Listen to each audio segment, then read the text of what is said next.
अक्सर ऐसा होता है ना कि हमारी दुनिया के सबसे दिलचस्प, सबसे हैरान करने वाले फैक्ट्स हमारी नज़रों के ठीक सामने ही छिपे होते हैं, कभी-कभी तो एक स्कूल की किताब में।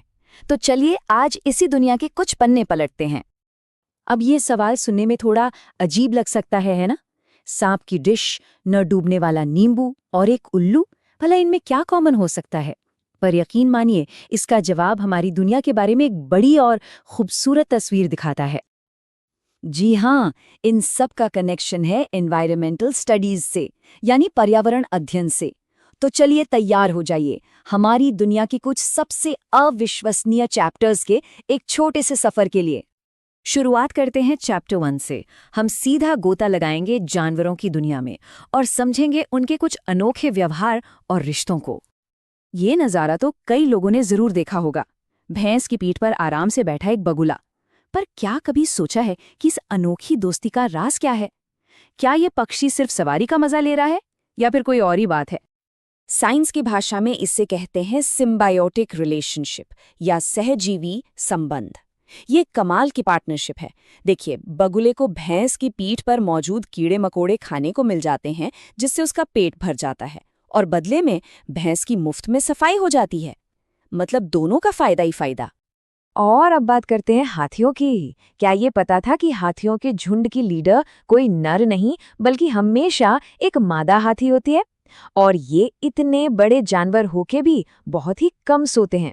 और हाँ, उन्हें कीचड़ में खेलना बहुत पसंद है, क्योंकि ये उनकी स्किन के लिए एक नेचुरल सनस्क्रीन और कूलेंट दोनों का काम करता है।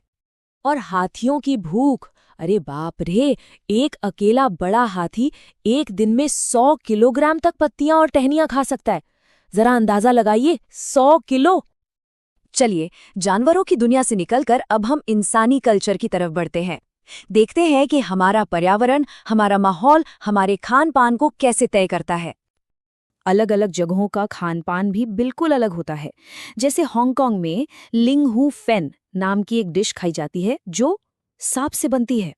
वहीं अगर हम भारत में देखें तो केरल में लोग उबला हुआ टैपियोका करी के साथ खाते हैं, तो कश्मीर में मछली पकती है सरसों के तेल में, और गोवा में वही मछली नारियल के तेल में बनाई जाती है।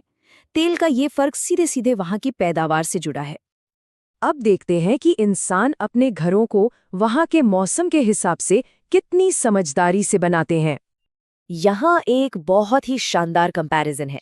राजस्थान की भयंकर गर्मी से बचने के लिए लोग मिट्टी के घर बनाते हैं, जिनकी दीवारें मोटी होती हैं और छतें कटीली झाड़ियों की। वहीं दूसरी तरफ लेह की कड़ाके की ठंड में घर पत्थर और लकड़ी के बने होते हैं। वहाँ ग्राउंड फ्लोर का इस्तेमाल सामान रखने के लिए होता है, रहने के लिए नहीं। ये दिखाता है कि हम पर्यावरण के हिसाब से खुद को कैसे ढालते हैं। तो अब कुछ साइंस की बात हो जाए, उन अदृश्य ताकतों की बात जो हमारी दुनिया चलाती हैं। और इसकी शुरुआत करेंगे एक बहुत ही आसान से एक्सपेरिमेंट से। ये तो सबने देखा ही होगा, एक नींबू को सादे पानी के ग्लास में डालिए और वो सीधा तली में बैठ जाएगा। पर अब सवाल ये है कि अगर उसी पानी में हम ढेर सारा नमक घोल दें, तब क्या होगा? क्या नींबू अब भी डूबेगा? सोचते हैं जरा। और जवाब है नहीं, नींबू अब डूबेगा नहीं, बल्कि पानी के ऊपर तैरने लगेगा। इसके पीछे का साइंस है डेंसिटी, यानी घनत्व। जब हम पानी में नमक घोलते हैं तो वो पानी सादे पानी से ज्यादा भारी, ज्यादा घना हो जाता है, और ये बढ़ा हुआ घनत्व ही नींबू को ऊपर की ओर धकेलता है, जिससे वो तैर पाता है। इसका सबसे बड़ा और सबसे फेमस एग्जाम्पल है डेड सी, यानी मृत सागर। वहां का पानी इतना ज्यादा खारा और इतना घना है कि इंसान भी उसमें बिना डूबे आराम से लेटकर अखबार पढ़ सकता है। और अब हम आ गए हैं अपने आखिरी चैप्टर पर। इसमें हम एक बार फिर जानवरों की दुनिया में लौटेंगे और देखने की शक्ति के पीछे का विज्ञान समझेंगे। ये बात सच में बहुत दिलचस्प है कि उल्लू जैसे जानवर जो रात में जागते हैं और शिकार करते हैं, उन्हें हमारी ये रंगीन दुनिया असल में ब्लैक एंड व्हाइट में ही दिखाई देती है। एक और बात, अक्सर पक्षियों को अपनी गर्दन तेजी से इधर उधर घुमाते हुए देखा जाता है। ऐसा क्यों करते हैं वो? क्या इसका भी उनकी आंखों से कोई लेना देना है? जी बिल्कुल। असल में हमारी तरह पक्षी अपनी आंखों की पुतलियों को घुमा नहीं सकते। उनकी आंखें अपनी जगह पर फिक्स होती हैं। इसलिए अगर उन्हें अलग अलग दिशाओं में देखना है तो उन्हें अपनी पूरी गर्दन ही घुमानी पड़ती है।